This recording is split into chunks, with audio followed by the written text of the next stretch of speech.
Hello students, welcome again. Students, आप सभी ने ऑनलाइन क्लास के बारे में जरूर सुना होगा। आप लोगों ने इसका नाम भी सुना होगा, आप लोगों ने देखा भी होगा। पर क्या कभी ऐसी उम्मीद की थी कि हम लोग कभी ऐसे समय में आएंगे कि हम और आप इस ऑनलाइन क्लास को पढ़ रहे होंगे, अपनी स्टडी इस ऑनलाइन क्लास के द्वारा कर रहे होंगे। इस कोरोना वायरस के कारण देश में ऐसे हालात पैदा हो गए हैं कि हमें अपने घरों में रहकर ही हम अपने आप को सुरक्षित रख सकते हैं। लेकिन घरों में रहना सिर्फ एकमात्र इसका सॉल्यूशन नहीं है, हमें अपने काम तो करने पड़ेंगे। सो स्टूडेंट्स, हमारा महाविद्यालय पेंटियम पॉइंट टेक्निकल कॉलेज इस ऑनलाइन स्टडी की शुरुआत कर चुका है और मैं आपको ये बताना चाहता हूँ कि आने वाले समय में हमारे कॉलेज के सीएमडी सर और एडी सर की ये बहुत सार्थक और बहुत सफल प्रयास है कि हम लोग आने वाले दिनों में कुछ रजिस्टर्ड और लाइसेंस ऐप के थ्रू इस ऑनलाइन क्लास को शुरुआत करेंगे। उस ऐप के जरिए हम एक साथ 200 प्लस स्टूडेंट्स को एक साथ पढ़ा सकेंगे। कुछ ऐसे ऐप्स को बनाने की कोशिश की जा रही है जिसमें हम असाइनमेंट, टेस्ट और वो सारी चीजें हम आपके लिए कर सकते हैं जो हम आपकी इस क्लास में करते हैं। इस क्लास को आप में बहुत मिस कर रहे होंगे क्योंकि इसी क्लास में आप पढ़ते भी हैं, लेकिन आज इस कोविड-19 के कारण आप सभी अपने घर में हैं और हम लोग आपको ये फीलिंग देने के लिए कि आप इसी क्लास में हैं, हम लोग ये वीडियोस को आप ही की क्लास में प्रिपेयर कर रहे हैं। सो डियर स्टूडेंट्स, इस वीडियो को आप जरूर देखिए, जो भी डाउट होता है उसको जरूर बताइए।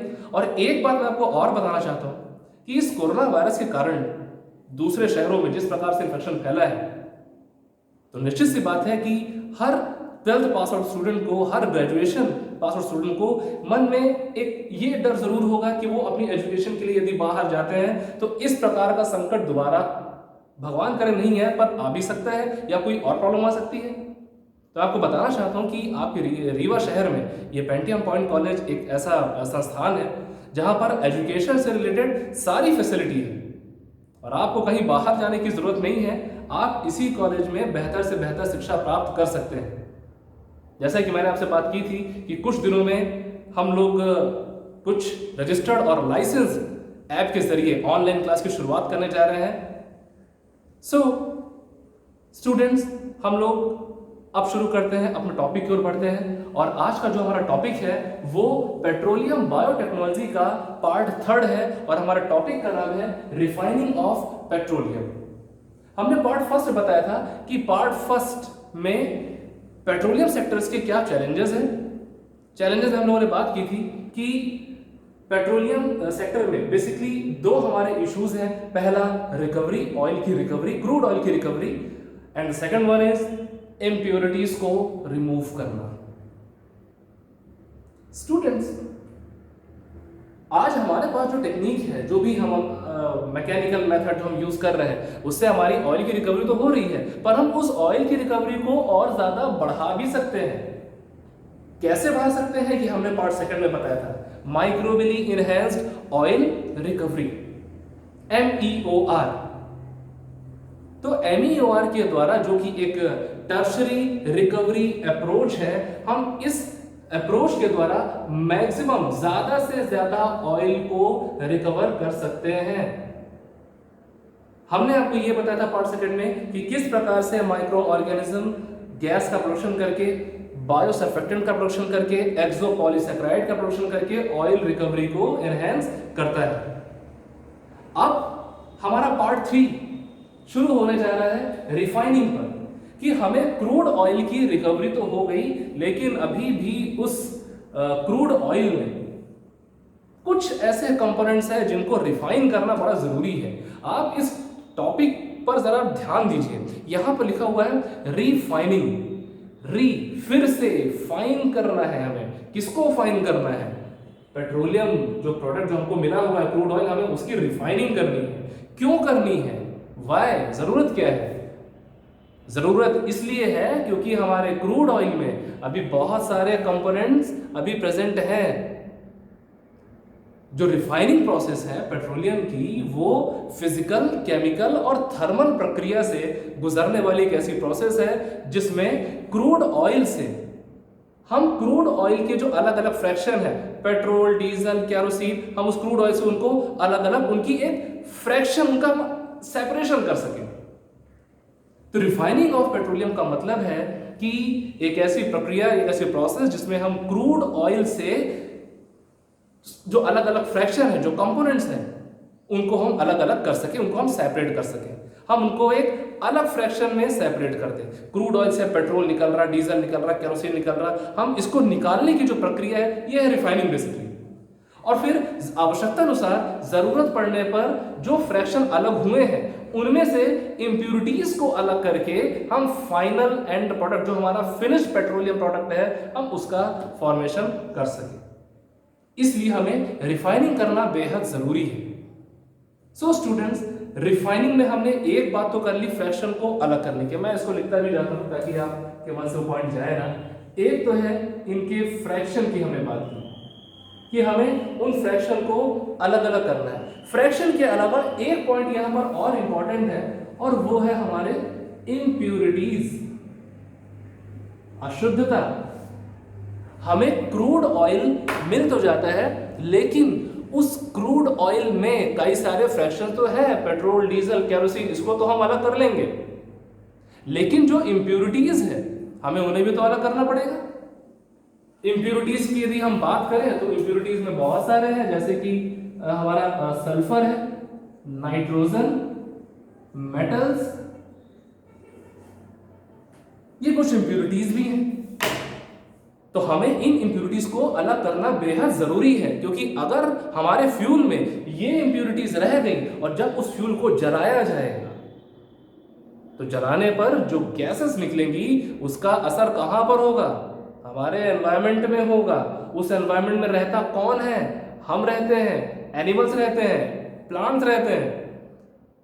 तो यदि इन फ्यूल्स की रिफाइनिंग करने के साथ अगर हम इनकी इम्प्यूरिटीज को यदि हम नहीं हटाएंगे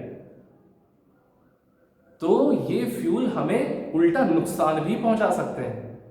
तो अब हम लोग आगे बात करते हैं कि ये रिफाइनिंग कैसे होगी, कौन कौन सी इम्प्यूरिटीज है जिनको हम रिमूव करेंगे। पार्ट सेकंड में मैंने इसको बहुत शॉर्ट में बताया था। जैसे पहला हमारा होगा बायोडीसल्फ्यूराइजेशन। इसके नाम से ही पता चलता है कि ये एक ऐसी मेथड की बात हो रही है जिसमें बायोलॉजिकल एजेंट्स के द्वारा सल्फर को रिमूव किया जा रहा है। डियर स्टूडेंट्स, मैं आपको बताना चाहता हूं कि बायोटेक्नोलॉजी का इतना पोटेंशियल है कि वो कई सारी रिएक्शन, वो पॉलीमराइजेशन, डीपॉलीमराइजेशन रिएक्शन, ठीक है, आइसोमेरिज्म, ये जितने भी जो हैवी कंपाउंड्स हैं इनका बायो ट्रांसफॉर्मेशन रिएक्शन, बहुत सारे पोटेंशियल इस बायोटेक्नोलॉजी में है। तो उसी क्षमता का हम यूज करने वाले हैं इन सब में। बायोडीसल्फ्यूराइजेशन का मतलब है कि हमारे क्रूड ऑयल में जो ऑर्गेनिक और इनऑर्गेनिक जो सल्फर प्रेजेंट है, ये hydrogen sulphide, elemental sulphur, thiol, इन सबको रिमूव करना। अगर हम इनको रिमूव कर देंगे, अगर इनको रिमूव नहीं करेंगे तो ऐसे फ्यूल को जब कंबशन, जब इनको जलाया जाएगा तो निकलेगी एनवायरनमेंट में सल्फर गैसेस, और फिर वो गैसेस एक मात्र कारण है, मतलब एक कारण है अम्ल वर्षा का, एसिड रेन का। हमारे जितने भी जो इंस्ट्रूमेंट्स हैं, जो मशीनरीज हैं, सल्फर के कारण वो खराब भी हो सकती हैं, ऑटोमोबाइल्स खराब हो सकते हैं। तो हमें यहाँ पर माइक्रो ऑर्गेनिज्म का यूज करके हमें सल्फर को रिमूव करना पड़ेगा। इसी प्रकार से हमारा जो नेक्स्ट है इम्प्यूरिटीज को रिमूव करने की कैटेगरी में, वो है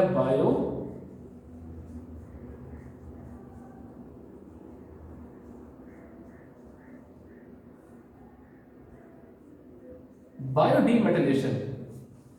इस मेथड बेस्ड फिनोमेना में हमें बायोलॉजिकल एजेंट्स को यूज करके मेटल्स को रिमूव करना है, क्योंकि मेटल्स भी कहीं ना कहीं हमारे नेचर को, हमारे इस पूरे पर्यावरण को डिस्टर्ब करते हैं। सो स्टूडेंट्स, ये मेटल्स किस प्रकार से हमारे नेचर को डिस्टर्ब कर रहे हैं और कौन कैसे माइक्रो ऑर्गेनिज्म से हम इन मेटल्स को रिमूव कर रहे हैं, अब हम इसके बारे में डिस्कस करना शुरू करते हैं। सो स्टूडेंट्स, ये बायोडीमेटाइलेशन में मुख्य रूप से जो हमारे जो प्रेजेंट है, जिसके कारण जो मेजर प्रॉब्लम्स है हमें, वो है एक vanadium and second one is निकल।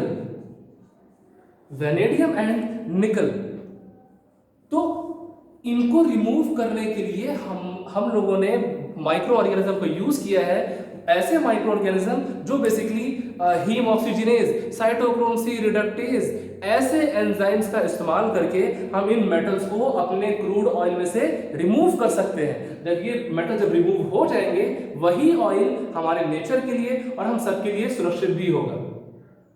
तो बहुत ऐसे सोर्सेज है जैसे कि बैसिलस मेगाटीरियम, एस्चेरिशिया कोलाई, कैंडिडा ट्रॉपिकलिस, कुछ ऐसे बायोलॉजिकल एजेंट है इस प्रकृति में कि उनमें ऐसे एंजाइम्स पाए जा रहे हैं कि वो एंजाइम्स इन मेटल्स को permanently as an impurity remove कर देते हैं, खत्म कर देते हैं। नेक्स्ट जो हम लोग बात करेंगे वो हमारी जो इम्प्योरिटी है वो नाइट्रोजन से रिलेटेड है, हम उसको रिमूव करने जा रहे हैं, बायोडी नाइट्रोजिनेशन। अब इस मेथड में सॉरी माफ कीजिएगा, इस बायोडीनाइट्रोजनेशन में हम ये पढ़ने जा रहे हैं कि कैसे माइक्रो ऑर्गेनिज्म नाइट्रोजन की जो इंप्योरिटीज हैं, नाइट्रोजन से रिलेटेड जो इंप्योरिटीज हैं, उनको कैसे रिमूव करता है। सो स्टूडेंट्स, इस बायोडीनाइट्रोजनेशन में हमारा जो मेन उद्देश्य होगा वो नाइट्रोजन को रिमूव करना होगा।